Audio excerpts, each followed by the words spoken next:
So, this is going to be a series of videos where I have chats with other game developers from all around the world. Today, we have Andrew, also known as Payercutts. So, I hope you guys enjoy the content. So, let's get to it.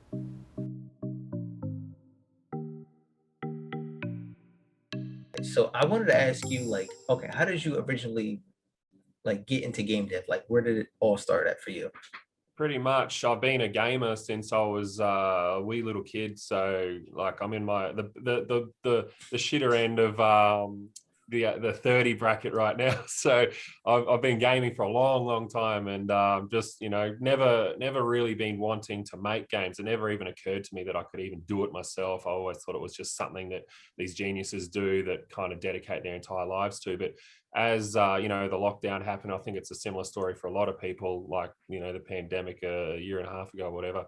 um, Everyone had all this free time, and I was just kind of getting bored with games in general. Like there's a handful of games that I like and I Yeah. really want to play them, but then once I've done with that, I'm like, then what? I don't really like too many button bashing same old games. So I was like, why not just try and make one for once? Like there's tons of indie games out there. I'm learning about all these engines that are out, and it's kind of it makes it very accessible for anyone who wants to give it a good try.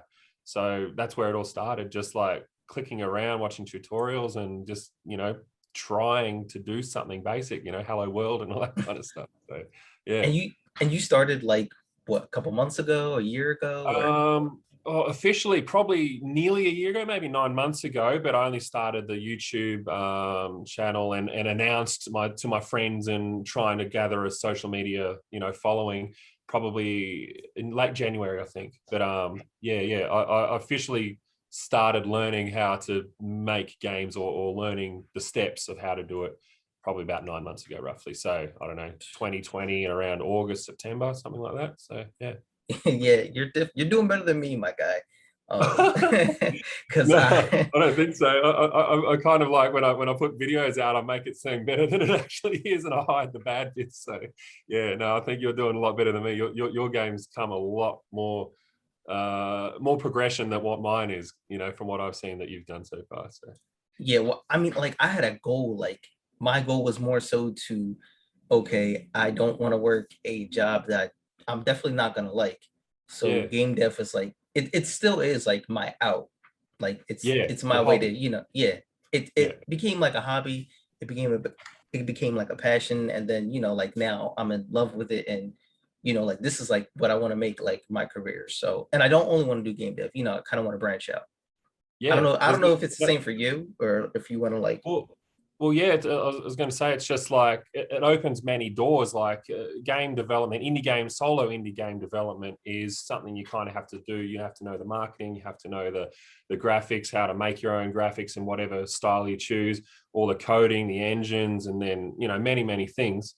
But doing that as an indie dev, you kind of get doing it as a hobbyist, you kind of get your base kind of set up, and then you realize what you like more than other things, and then if you get noticed by a big company or something, if that might be your goal later, you can, all right, I'm really good at game direction. I've got all these ideas, but I haven't got time to implement it all. So I'm going to throw a whole bunch of ideas to these coders, and then a whole bunch of ideas to these animators and these draw, the people who are good with graphics and whatnot.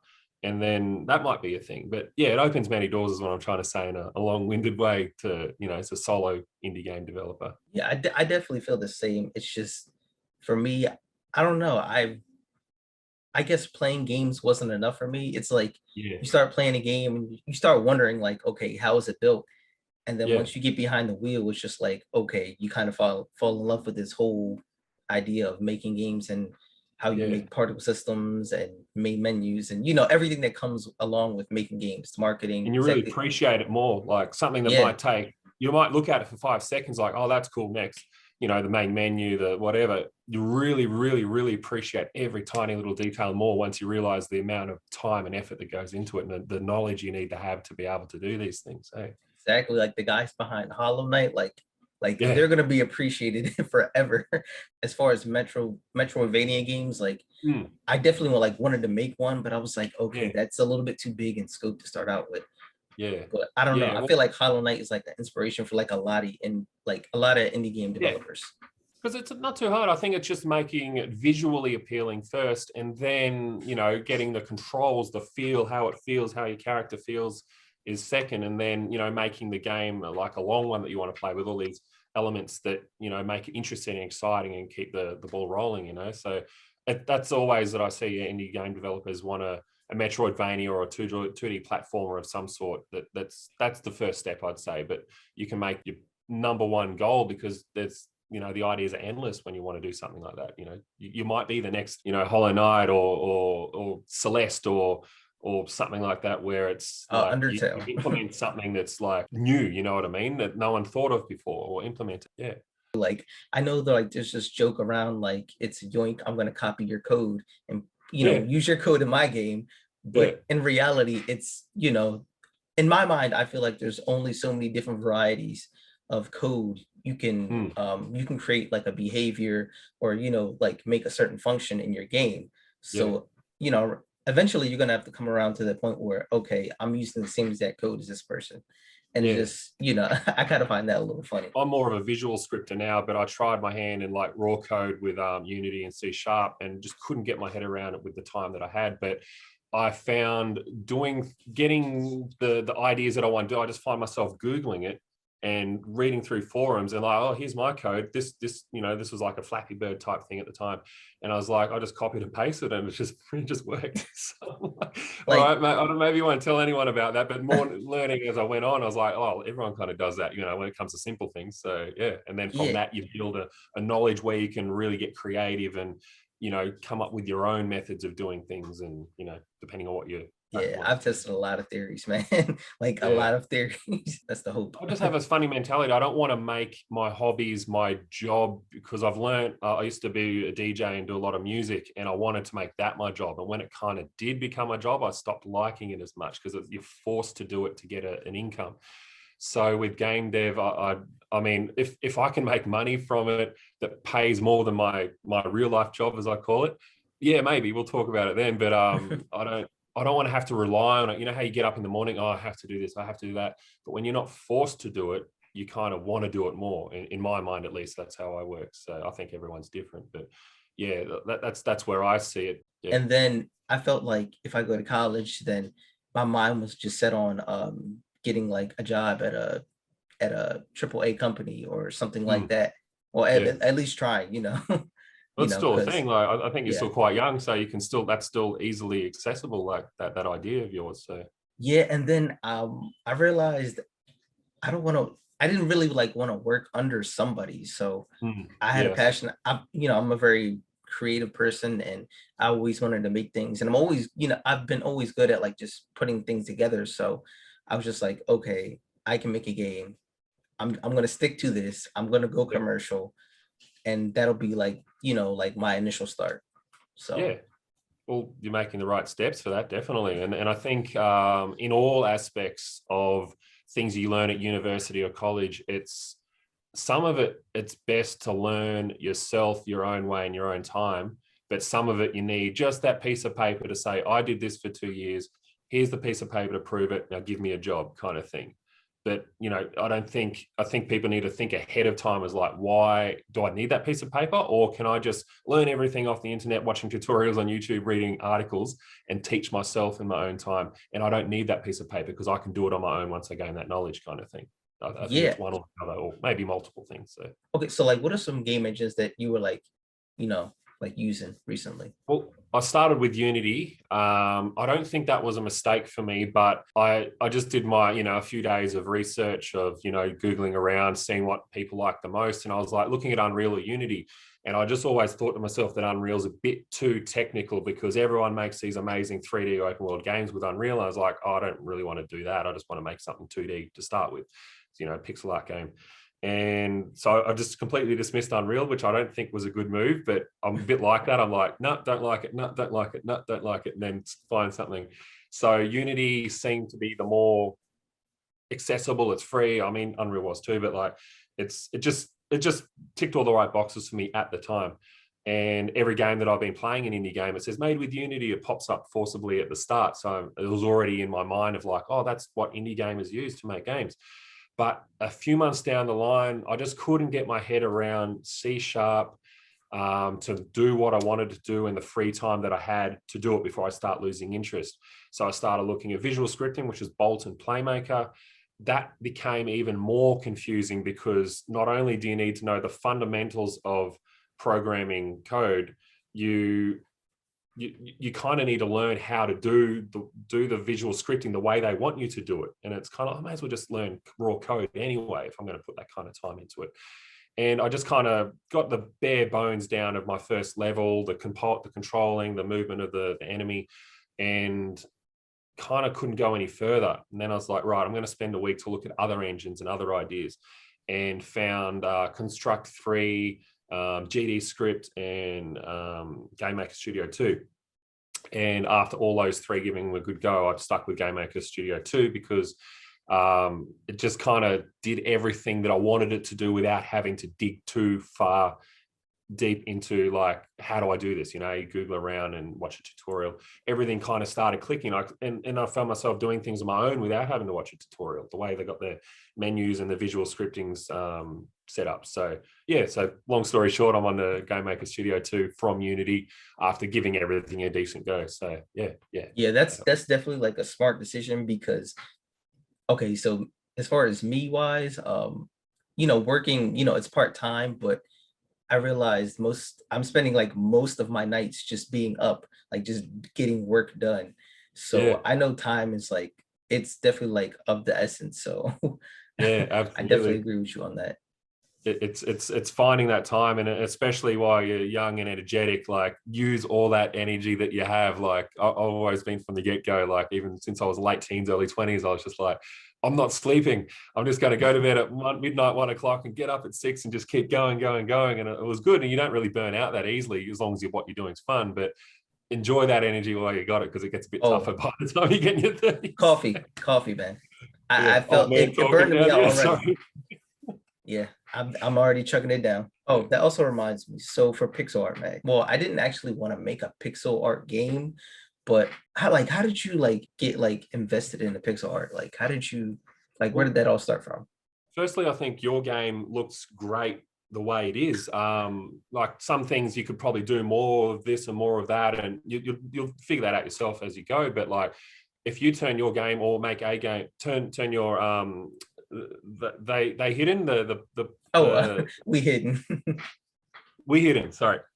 If that gets turned into a pixel art game, I think people will think it's just another pixel art game. But you do all your animations and all your art yourself, don't you? Oh yeah.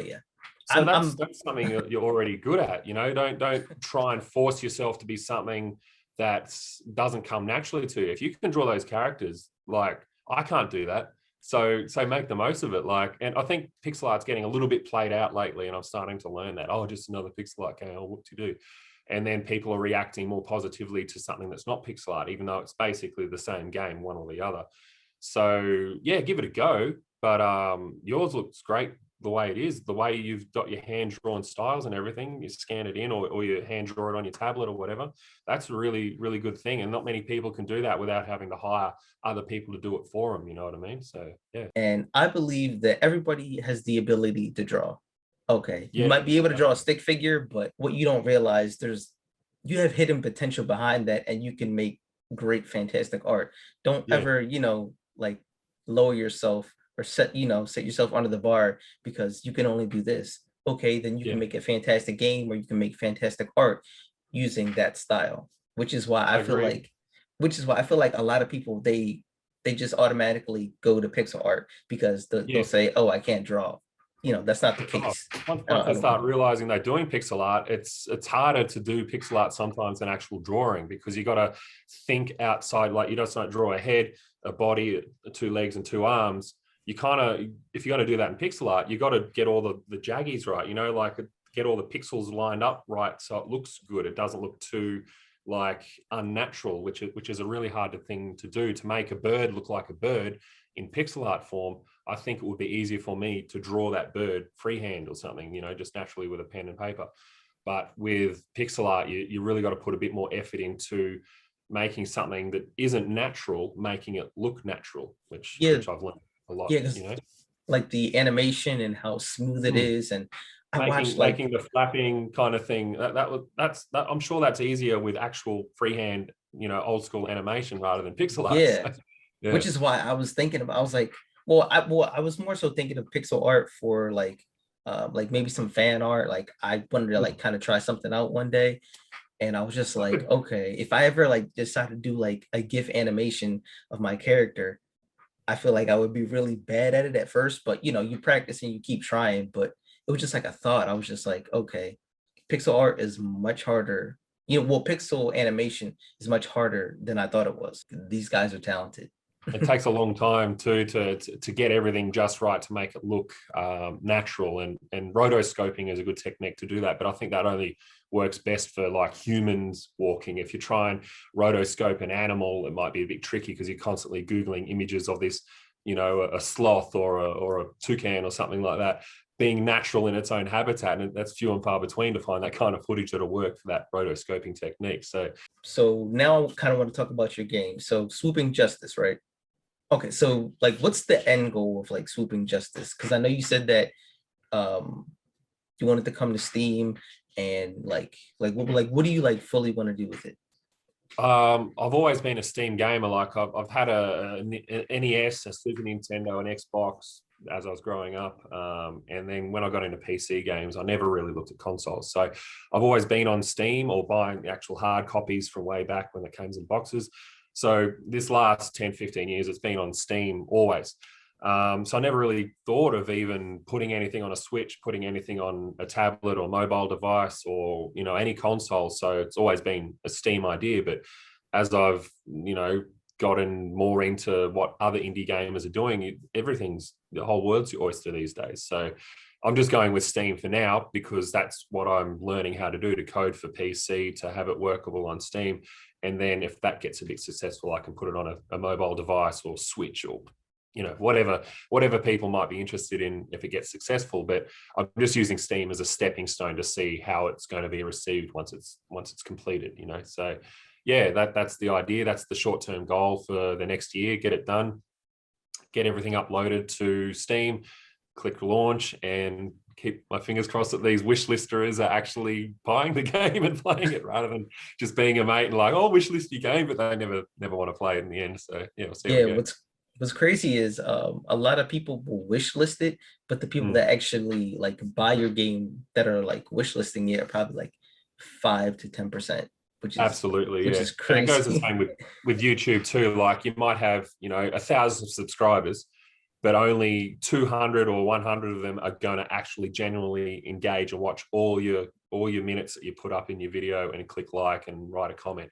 The rest of the 800 or 900 or 700 are going to be all just casual, kind of thing. So I think it's the same applies. It's like if you got 1,000 followers on Instagram, 1,000 followers on Twitter, 1,000 whatever, 1,000 wish listers, I don't think that means that's all those 1,000 people are genuinely interested in everything you do. So yeah, so the same with Steam. I'm looking at it as a grain of salt. So if I get 100 wish lists, I'd imagine only 10 to 20 of those people are actually going to buy and play the game and write a nice comment on it. So I don't know if like this is your direction, but for Swooping Justice, I don't know, I would think about maybe like a Kickstarter or a GoFundMe, yeah, all depending, all depend, but yeah, that's good advice. I'm not really, money is not that tight right now, but if I was going to do something like that, I'd want to see how a demo is received on itch.io. So I've got like X amount of followers at the time of on YouTube or Twitter, and I say, hey guys, I've now got a demo that's on itch.io. It's just the first level. Tell me what you think. Give me all the feedback. And if that gets received really well, then I'm like, holy hell, though, everyone's loving this and wants more. So yeah, let's start a Kickstarter and let's spend all that Kickstarter money on promotion to get it out to more people. Or I could, use a bit to hire people off Fiverr or my coder friends that I've met along the way, like guys like you or whatever, that could do things that I can't, and make it a team effort and pay them. You know what I mean? That kind of thing. But right now, I'm a one step at a time kind of guy. I don't want to plan too far ahead because I've learned in life you kind of get your feelings hurt when you plan too far ahead and it doesn't always work out the way you want. So yeah. yeah. I mean, for me, that's kind of more the direction because I wish I could spend like a lot more time and like dedicate time setting up like like the right audience for it, and Mm. making sure that I have certain things I need to launch at a certain time if Yeah, a absolutely. yeah, if a particular audience is like really interested in it. So, like it's all about targeting the audience. So, getting on all different types of social media, Instagram, Reddit, Facebook, Twitter, everything like that really it really helps, boost and, you know, Yeah. get your audience excited about your game. And you're definitely doing it. I think social media promotion is as important as the game development itself. It's got to be 50-50, I'd imagine, or 60-40, something like that. The amount of time you put into making your game, no one's going to play it if you don't get it out there. Like if you put your game out there in 2010, for sure, because indie games was like an up and coming thing, and everyone was like bored of AAA games and wants to give a good indie game a go. And that's where you get all those success stories of Super Meat Boy and whatnot. Nowadays, you really, really, really gotta like promote, like shamelessly self promote your Yeah, work, because there's so many people out there nowadays. Like I think if we could actually get a tally of people that are actually making a game and will release it on Steam or on Nintendo Switch or Xbox Marketplace, or whatever, it'll blow our minds. And I think the figures are out there, but I'm scared to look at them because that's the competition to, of the people that may play your game, but probably won't because there's other games for them to play. So yeah. yeah. I won't tell you the number of games released on Steam like within last year because I it's think it was in the like hundreds of thousands, wasn't it, in 1 year, something like that. and game dev's not all about the money like a lot of times like if that's definitely not like that shouldn't be your motivation to No, start it's game not. dev for the money. No. If you're doing it, man, just quit, just stop. So I know you said you were a DJ, right? Okay. So Yeah. for the music, how much do you know about making music for games? Because I I'm I like at the feel learning curve. I'm Yeah, like, it just comes. Like I used to make beats on an MPC, like the hardware. So when it comes to making it on my computer, I wouldn't even know where to start. I'll just get whatever programs out there that's free, Audacity and whatever thing you can component. Put all your notes together, Cool Edit or whatever it's called nowadays. What's it called? Um, I there's forget. Reaper, there's Yeah, I think there's like Logic Pro. There's like so many yep, different pieces of software you can use. And I think yeah. I'm gonna have to go with Reaper Yeah, because it's well, just cheaper. just go with what you see. Like the game, you chose your game engine, stick with it. Like you find they're all the same in the end, more or less. They just got different ways of going about how to do it. Same with like video editing and all that kind of stuff. So my advice is just to stick with what feels good with you. Play around with a couple of machines, but find one and stick with it, and don't look anywhere else. It'll all start falling into place for you. So yeah, in my music background, I always use hardware machines, MPCs and keyboards and whatnot, and then edit it all down in a multi-track, with the multi-track machine that's basically got 24 channels on it, and you kind of do all your levels on that. So when it comes to making music for the game, I'll get all my sound effects together and do all that myself. But when it comes to the music, I've got like a whole handful of people out there that can make beats better than me. And a lot of them or maybe two or three of them are really, really keen to make video game music. They want to give it a go, and I'm the stepping stone for that. So we'll just get together and just show me what you've got. All right, I like that, but this needs to be a bit different, and just find something that suits each level in its own way. Like a calm moment hypes up to like a battle moment, and then goes back to a calm moment, or da da da da da kind of cutscenes and whatnot.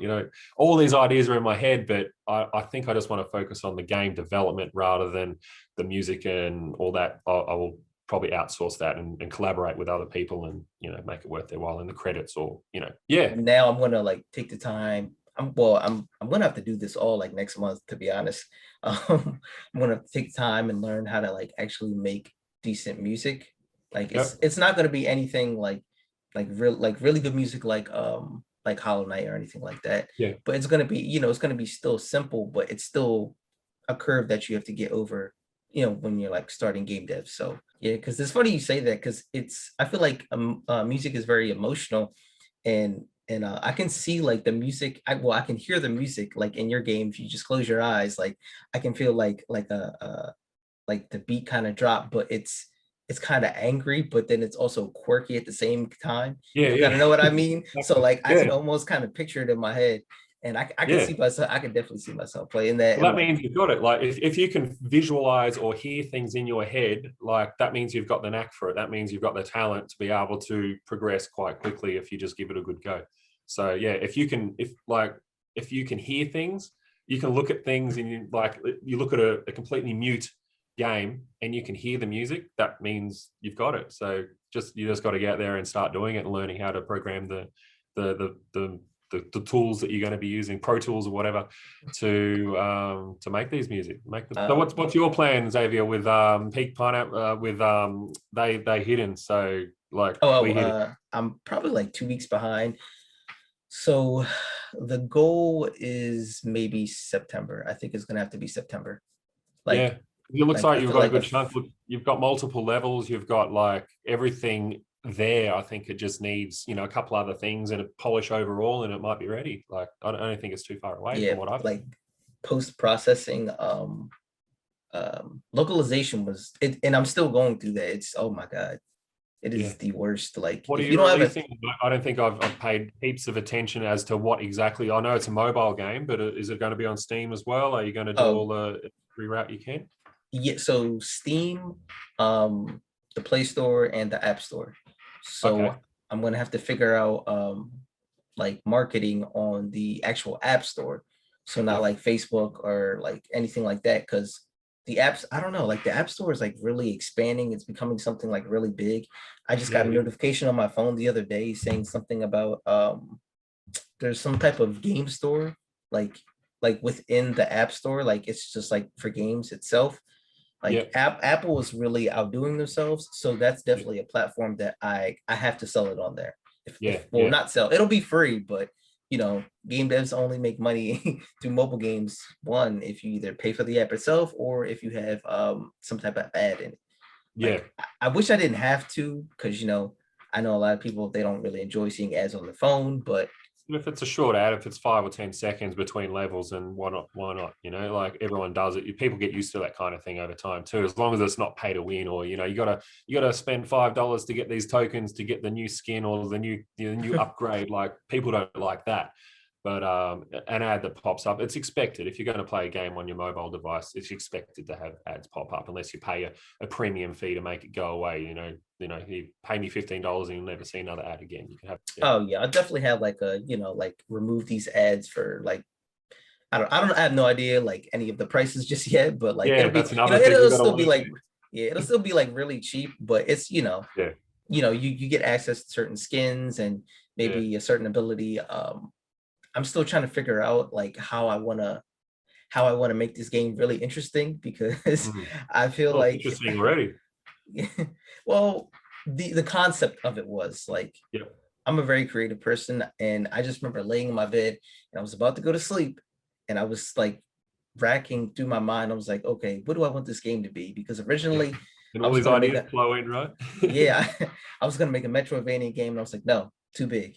And then I was like, okay, maybe I'll make a game with like some floating island or something like that. And that was actually gonna be the game.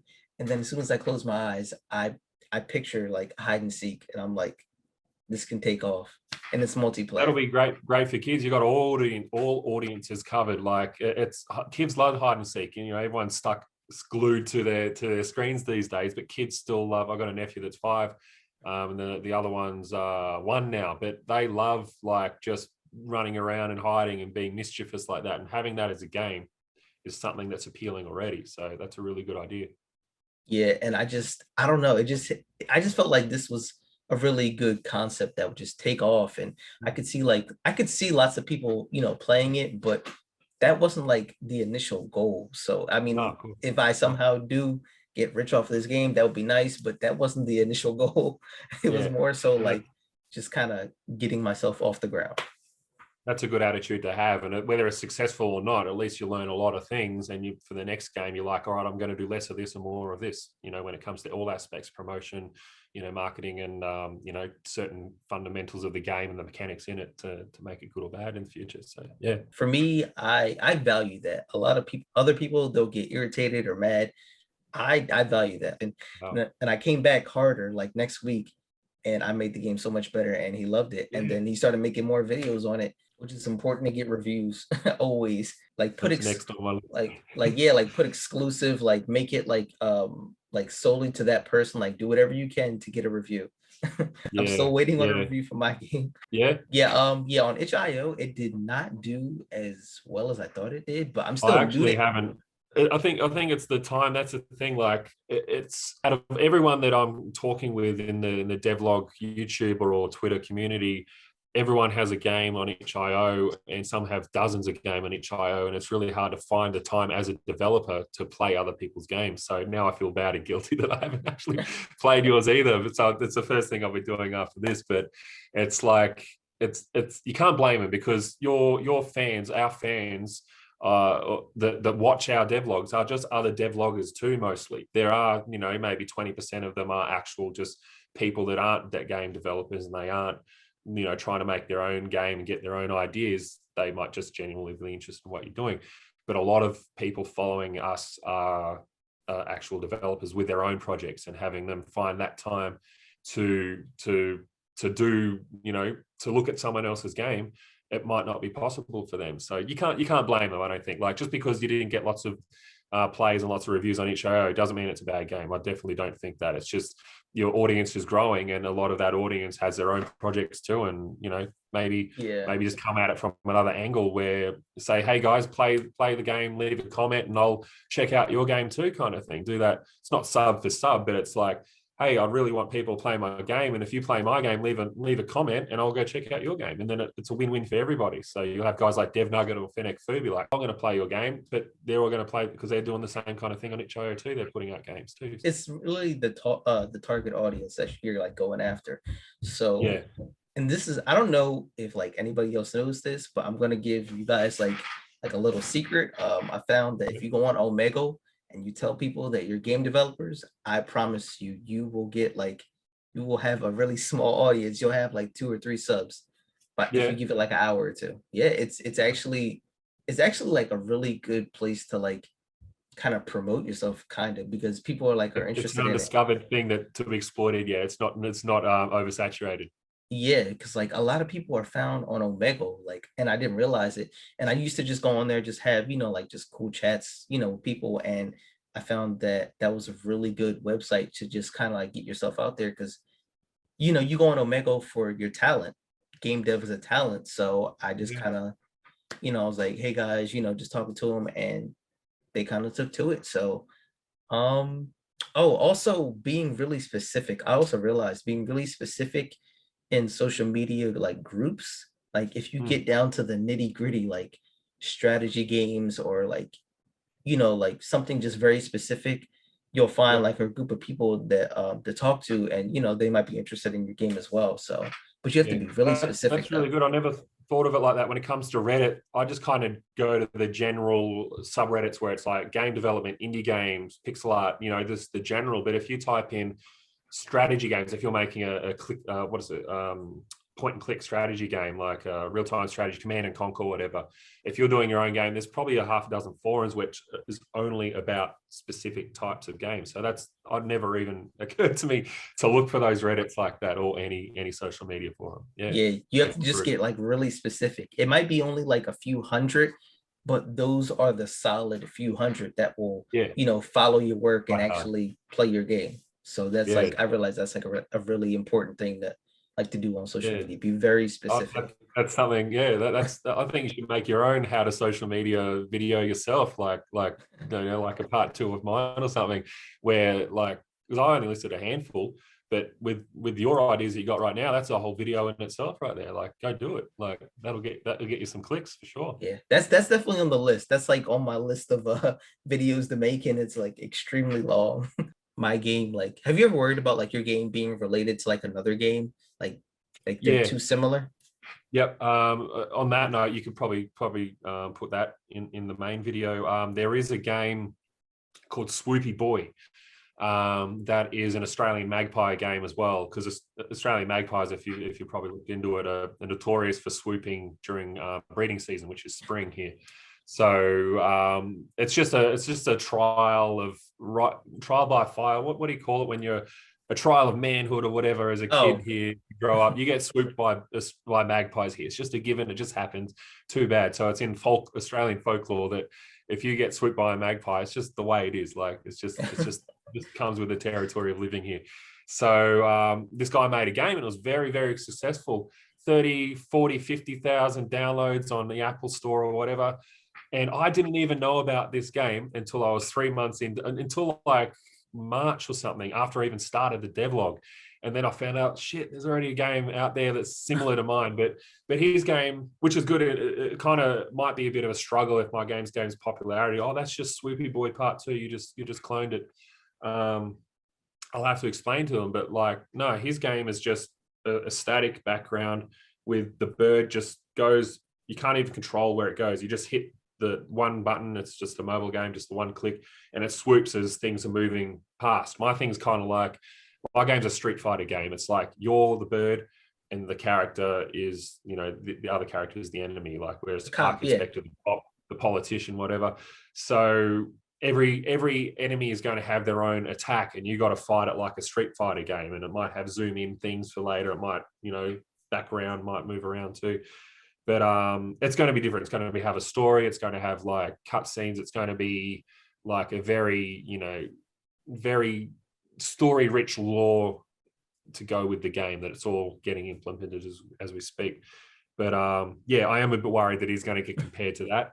And it also does have a bit of a Flappy Bird element too, because it's tap to flap, and you got to flap the wings, tapping the button to keep it up in the air. And there's going to be diving and, all sorts of things. And so it might be compared to other games. But aside from that, I think it is an original product.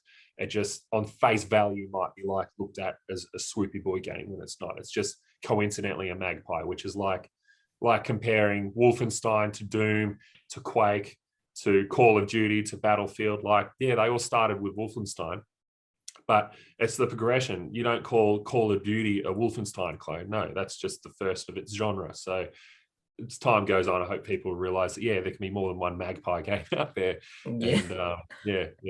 I'll just deal with that as it comes. But yeah. Hollow Knight is definitely one of them. I feel like everybody's saying that Hollow Knight has a clone, or you're trying to make another game just like Hollow Knight, which is like, it sucks because I was like, I wanted to make a game sort of like not like Hollow Knight, but like that's the inspiration, like that's where it comes from.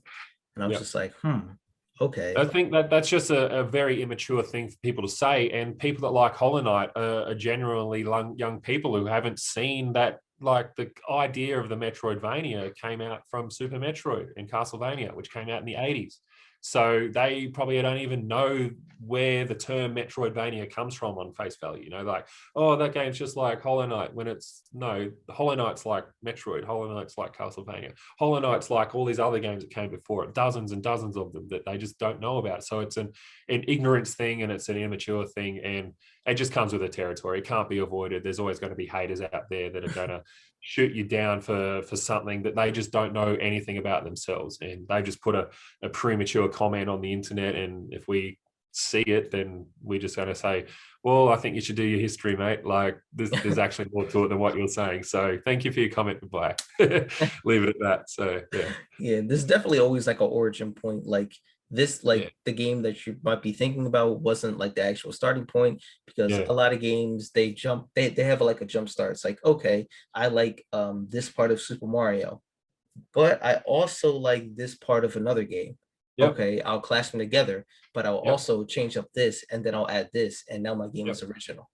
Yeah, and that's how games ideas come from. You'll be hard to find a game developer that's made something that they didn't take inspiration at least from something else that they played as they were younger. Like all the developers of the 90s that making the point-and-click adventures or whatever, they grew up playing text games where where it's like you don't even get to see graphics. It's just text. Enter a room. You see a bat. Attack bat. Oh, the bat is dead. The bat bit your neck. Now you're a vampire. It's all text. And then they made like point and click adventures with graphics with Monkey Island and all that, and that all evolved into its own thing. So it's very hard unless you're a developer from the 70s or something to making Pong or whatever. I don't think it's an easy thing to find guys that don't draw either directly biting or just hard inspiration of something that they've played themselves in their past.